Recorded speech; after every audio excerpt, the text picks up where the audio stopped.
This is Soul Collector's Retrograde, where we take an up-close look at the latest retro sneakers and see how they stack up to previous versions. You probably remember the Air Jordan 6 from Michael Jordan's first championship run with the Chicago Bulls. The OG black and infrared colorway debuted in 1991. Since then, it's been retroed 3 times, with the latest version dropping on Black Friday. But how do the retro versions of this Jordan 6 compare to the original? Here's a breakdown of the biggest differences. Material. The original version of the sneaker features a Durabuck upper and a subtle leather treatment around the heel.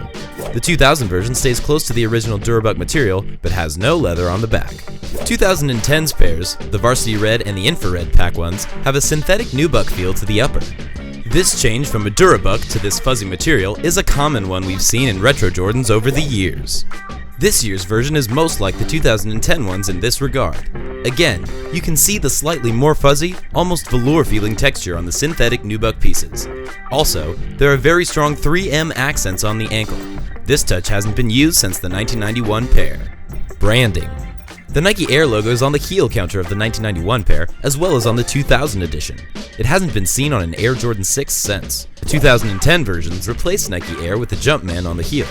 2014 gives us another Jumpman branded pair. Colorway. There have been several shades of infrared colorway over the years. In 1991, the colorway featured a very hot red that bordered on pink. The 2000 pair is again a close match, but things got darker in 2010. The Varsity Red release in particular is a much darker shade. This year, the color is closer to the original and just a bit more pink. Outsole.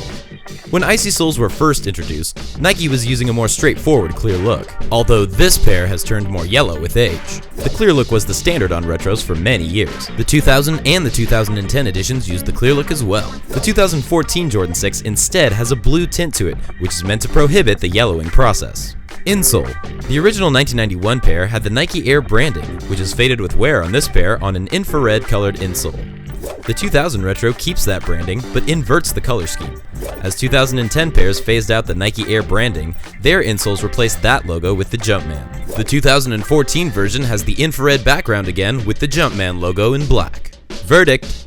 After sifting through each retro version of the black and infrared Jordan 6, it's safe to say that the 2000 version is the closest to the original in terms of colorway, similarity of materials, and branding.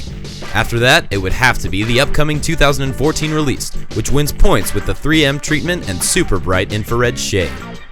This has been a breakdown of the black infrared Air Jordan 6. Stay tuned for the next episode of Retrograde, where we'll compare how close the latest retro sneaker is to its original form.